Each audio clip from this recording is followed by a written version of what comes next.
One of the easiest ways to spruce up your bathroom is to replace the vanity. But if you don't do it right, you could end up with a plumbing disaster. That's why we've brought together a group of expert plumbers and contractors.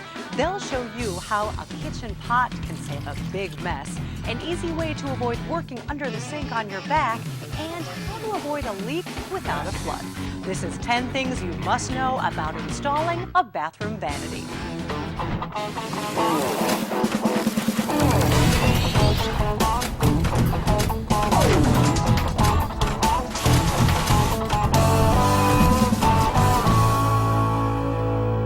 Hi, I'm Amy Matthews, and welcome to 10 Things You Must Know. Before you pick out a vanity, make sure you're aware of what will actually work with your plumbing situation. Our experts tell you what to look for in our 10th thing you must know. Recognizing your rough situation will make for an easy install.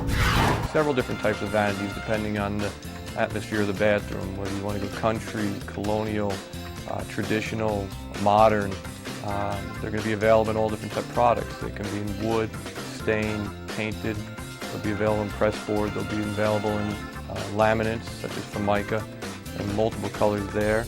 They're also available in steel and metal products. You can buy vanity sinks that are already assembled, and that's generally what I prefer to buy because I learned many years ago that I just don't like sitting around for 2 hours trying to figure out part A, part B, grommet C, grommet D, and trying to get everything together. It doesn't work. It's a pain in the neck. But a lot of the home stores sell them that way, and people get suckered into that, and they buy them, and it becomes, Pandora's box. A pedestal vanity or sink is a little bit different than just a vanity. A pedestal sink is more of a plumbing fixture. Well, if you'd like to upgrade from a vanity to a pedestal sink, there are some differences. Usually the rough-in requirement, when I say rough-in requirement, I mean the drainage and the water lines. Usually they're different for a pedestal than a vanity. You can go from a pedestal sink to a vanity. If you're going to go from a vanity to a pedestal sink, you're going to probably have to redo some plumbing within the wall and reposition the plumbing. If you find yourself drawn to a pedestal sink and you didn't have one before, you may have to call a plumber to adjust the rough plumbing or the place where your pipes come through the wall. The roughing needs to be changed. A little more complicated on the installation. The plumbing itself on a pedestal sink needs to be in a fairly tight and very finite location. If you opt to go that direction, you want to do that. You want to conceal the supply tubes and the waste pipe behind the column of the pedestal sink itself. So in that particular case, you're either going to be married to an existing location that you have, or you're going to need to do a little bit of plumbing ahead of time to be able to relocate that plumbing to a place where you want to center that particular pedestal sink. You have a little more latitude with a vanity. Because the rough plumbing is hidden in the cabinet with a vanity, it's definitely a better choice for someone that's installing bathroom fixtures for the first time. Anytime you deal with plumbing, you run the risk of making a huge mess. Our experts tell you how to minimize your risk of disaster in our 9th thing. There's a simple recipe for a dry environment. First thing you want to do is shut your water off. You reach under the sinks and you have water valves, and you can shut them off and make sure your valves are holding. If they're not holding, then you have to go to the source of where your water line comes into the home or the structure and shut it off at that point. You'll want to have a wrench handy to disconnect the water and waste lines, but before you unscrew anything, make sure you're prepared for what's going to come out of the pipe. Keep in mind that there is always a column of water that's going to be in the waste pipe itself. And as you detach the sink, there's typically a tailpiece that's going to come down. When you undo the tailpiece, there will be, again, some water that's going to be in that trap. And the best receptacle to prevent a big mess? Well, it's probably inside your kitchen cabinet. Well, before you disconnect the drainage line, you're going to want to get like a pasta pot. It usually works well because a garbage can's too big and a bucket won't fit, but a pasta pot usually fits under there well so that you can catch whatever residual water is in the drain line. You definitely don't want that water all over your floor, so keep that pot handy and make sure your work area stays dry. There's going to be a watertight seal between your old vanity and the wall to prevent water from getting behind it. Our experts tell you how to deal with this in our 8th thing. Don't pull off the wall with the vanity. If you can tell that there is caulk on the vanity, yes, we cut it with a sheetrock knife or a putty knife and chisel it off from the wall or tile, whatever the surface is. and then continue to, if there is a top, it's a vanity, we'll unscrew the top, disconnect the top from the vanity, and then unscrew the vanity from the wall. Make sure you get through all of the caulk, or you could end up pulling off more than just the vanity.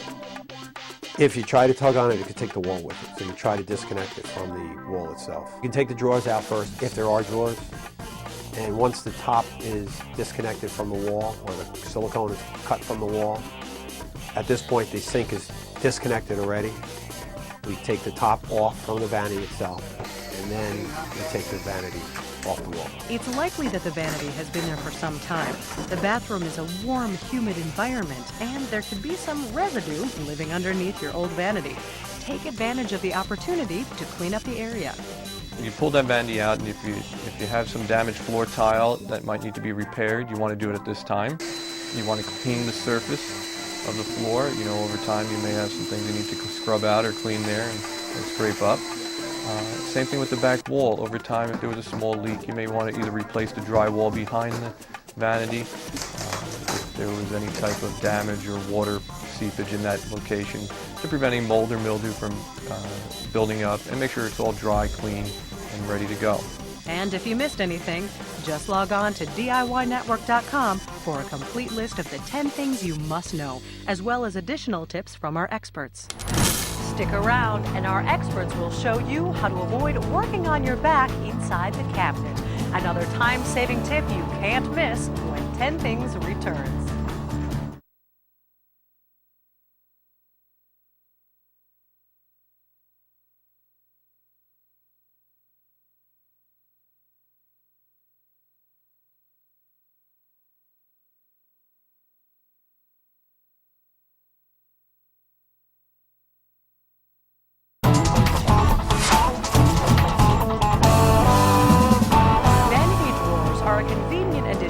Bathroom, but if you don't plan properly, they can cause a major inconvenience in your installation. Find out why in our 7th thing you must know. When you push in your drawers, make sure your pipes don't push back. The typical vanity that you would buy in a plumbing supply or one of your home centers, they don't come with a lot of drawers and bells and whistles. It's just a square box with a sink on top. So there's a lot of room to maneuver and get your piping arrangement in properly. If you're going to go a little more high-end and get something a little more custom, it may come with drawers and stuff, and then you have to take into consideration the piping arrangement in the wall.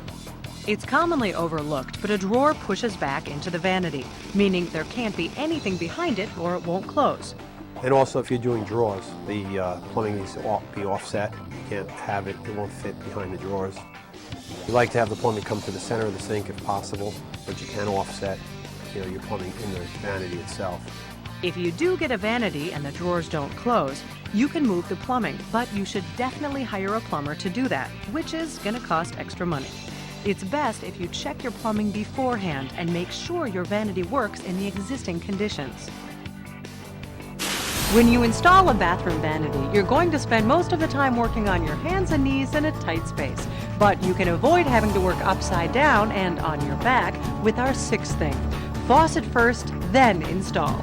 Well, you need to have room to install the vanity, so I would remove the old vanity and all the old parts from the room, get it out of the way, because it's a bathroom, there isn't that much room.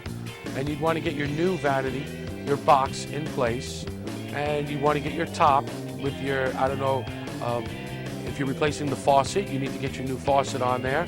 Giving yourself enough room to work will make getting under the sink easier, but you can easily minimize the amount of work you have to do under the vanity. You need to get your new drainage spud on. You need to properly install your faucet and your drainage spud to your sink before you install it to your vanity base. That would save you a lot of trouble underneath the sink once it's connected to the wall. So if you were to properly install everything first, the job goes quite easy. It's a simple step, and it'll save you from getting a sore neck. Just like any other countertop surface in your home, you're going to want your vanity to be level. But getting everything on the straight and narrow can get a little tricky, especially if you're installing a double vanity. Make sure it's all even with the 5th thing. The toilet isn't the only thing in the bathroom that needs to flush. And the same way you would install a kitchen cabinet, you would install a vanity, which is just like a base of the kitchen cabinet. Now you want to make sure the vanity's level. If it's level and plumb, you're ready to fasten it to the wall. If it's not, you're going to want to shim it. You want to have little wood shims, and you want to get this vanity plumb, level, and perfect before you fasten it to the wall. You're going to want to put a torpedo level, which is a small 6-inch level, on top of your vanity top, both sideways and frontward, so that you can level it. And you may need to stick some shims underneath, the front or wherever it's off to level that properly.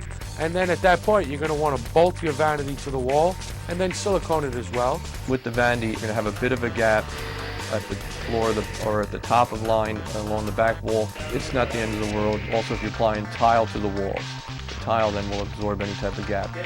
If you're installing side-by-side vanities, you have to get both of them level and plumb, as well as flush to one another. But this seemingly daunting task can be made simple with one additional step. If you have a countersink drill, countersink a hole into it, and then you'll use a screw, go from one vanity style into the other vanity style to draw it nice and tight together. With the two vanities drawn together, you can level them as one piece. Another way of doing it is to clamp them together first. If you have C-clamps, or at the local hardware store, you can purchase these called compression clamps, where you squeeze them and they kind of compress them together, and they can be held in place for you while you're screwing. It makes it much easier if you're working alone. When you've got everything plumb and level, you can screw the vanity to the wall and seal it with silicone caulk. It's important for your vanity to be plumb to the wall for aesthetic purposes, pretty much. If you want it to look nice, you pretty much want it to be plumb and square with the wall. If you don't care about that, it doesn't matter too much. If you missed anything, be sure to log on to DIYnetwork.com for a complete list of the 10 things you must know, as well as other great tips from our experts.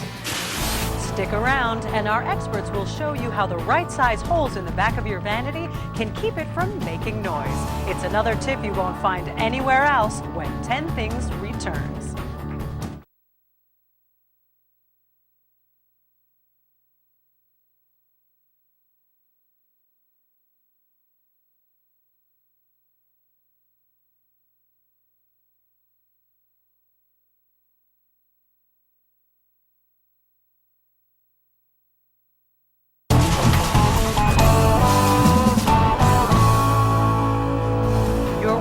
Bathroom, and behind the wall is more than just studs. There are a number of plumbing and electrical lines probably running right where you're putting your vanity.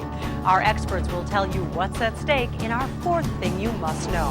Hit the stud or beware of a flood. You could use different types of screws. Know the thickness of your drywall, know the thickness of your vanity. Compensate for both of them so that you are penetrating into the studs behind the wall and making a nice secure fit. And do that in several locations. And to make sure you hit your studs, you should find them before you put the vanity on the wall. You want to try and locate the stud ahead of time. And you could do this with a stud finder or looking on the wall to see an imperfection in the wall and penetrating a small nail into place and to locate the studs, and then mark them so you can come back later and you know where they are. One of the big things you want to do is when you're screwing the vanity to the wall, is be conscious of where your plumbing lines are, hot and cold water lines, because they don't take well to when you drill a screw into them. So you want to make sure that when you're fastening the vanity to the wall, that it's well enough away from any water lines. If you don't stay clear of water and electrical lines, you could have a real mess on your hands. Drill into the wrong spot, you will hit a water line, and then you'll for sure be calling your licensed professional plumber. Ultimately, the safest place to drive screws is somewhere they've already been driven. Typically, if you're removing an existing vanity, take a look at where those screws are, and you'll see the holes in the walls, and those should be presumably in studs. If that's not the case, then you should identify where the studs are. When you install the new vanity, you're going to want to hit those. Always double check where your studs are and make sure you don't get wet. A smart homeowner would probably do it during the week, so when they mess it up, they can call their local plumber to come down and fix it, because it's hard to get a plumber on a Saturday. If you're going to the expense of replacing your bathroom vanity, it's a good idea to give your plumbing an update. Find out what you should replace in our third thing. It's what's on the inside that matters. Nothing's going to come with your sink or faucet. I recommend you go out and get all new lines, and they sell these new flexible lines, and depending on, you should measure from where the water lines penetrate into the rear of the vanity and they go to your faucet. Get a general idea on how long that is. Typically, if you're going to go to the expense of replacing a vanity, I can't see not replacing the trap. You'd have to at least replace that trap because it does wear with time and with, the acids that are in the soaps and the hair dyes and chemicals, whatever people are putting down there, it will corrode and deteriorate in time. So it's generally, at the time of replacing a vanity, a good point to replace that trap as well. I would definitely go the flexible route on the hot and cold water lines. On the waste lines, I recommend using, a good PVC, good product, rigid pipes with a trap, and then you'll be cutting any of the vertical members or horizontal to fit accordingly. New plumbing will keep you from having to get under your vanity for a long time, and it's always easier to attach new connections than trying to refit your old corroded plumbing. Once again, it's always the seal, not the tightness. You want to make sure you're pretty snug, but you don't want to over-tighten. Plumbing 101.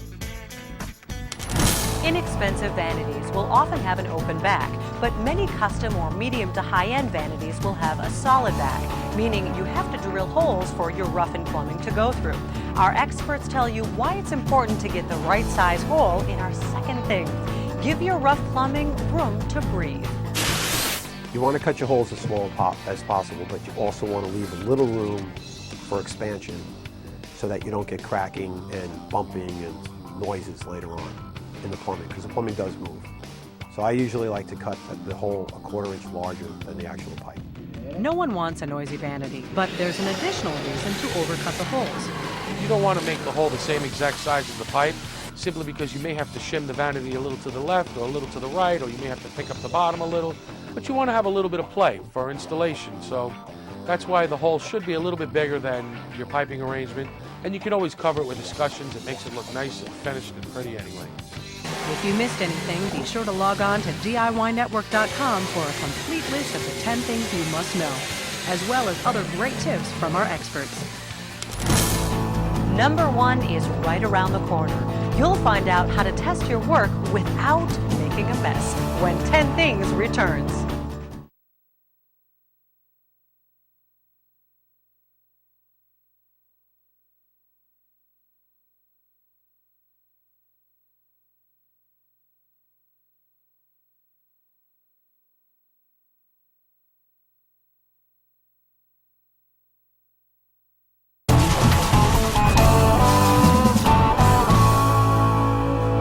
Number 1 thing you must know about installing a bathroom vanity is coming up, but first, let's take a quick look at the other 9 things. Number 10. Knowing your rough situation will make for a smooth install. If you want to install a pedestal sink, make sure you have plumbing that will suit it. Number 9. There's a simple recipe for a dry environment. A pasta pot is the perfect size to fit in your vanity under the trap. Number 8. Don't pull off the wall with the vanity. Make sure to cut through any silicone caulk before you attempt to remove your vanity. Number 7. When you push in the drawers, make sure your drawers don't push back. If your vanity has drawers, make sure they clear your plumbing. Number 6. Faucet first, then install. Save yourself some uncomfortable work and install the faucet before you install the vanity. Number 5. The toilet isn't the only thing in the bathroom that needs to flush. If you have multiple cabinets, make leveling easier by screwing them together. Number 4. Hit the stud or beware of a flood. When you're attaching your vanity to the wall, make sure you're drilling into the studs and not the water lines. Number 3. It's what's on the inside that matters. If you're replacing the vanity, take the opportunity to replace your plumbing lines. Number 2. Give your rough plumbing room to breathe. Make sure you cut holes in your vanity large enough so your pipes can expand and to allow room to level your vanity. When everything gets put back together, it's time to test your work. But this isn't something you want to rush. Find out why in the number 1 thing you must know. A slow bleed will prevent a rushing flood. If you have shut-off valves that are in good shape and you can reuse them, I would open one of those up slowly and just let a little bit of water in and just test that drain to see if that works. Usually do the cold first, on slowly, and if there is going to be a leak in the supply, you'll more than likely see it right away. Same with the hot. If there's no leak, I continue to do it with the hot water, and then check the drain. And then after I check the drain, one way I do check the drain is I like to fill the sink halfway, put a stopper in the sink, and then let the water go down all at once. And if there is, it's going to easily be bought at Home Depot, hardware store, Teflon, white Teflon tape. Let the lines fill slowly, and then you're going to test for leaks. And if you do see a leak, at that point you want to close your valve down and slowly tighten up whatever's leaking. Snug it down a little more, open your water valves once again. Tighten your lines to check for leaks, but make sure you don't over-tighten them. Plumbing is a gentle, forceful tightening method. You have to be gentle, you have to be forceful and snug. It's the seal that stops a leak, not the tightness. So you want to make sure that once you install that vanity, that you properly open your water lines and check for leaks. And I recommend coming back next day or two and peek under there, make sure it's nothing's moved or shifted, because water, once it starts leaking, can make a little bit of a mess. You've got all the tips from the top experts to tackle the installation of your bathroom vanity. Make sure you tune in next time for 10 Things You Must Know.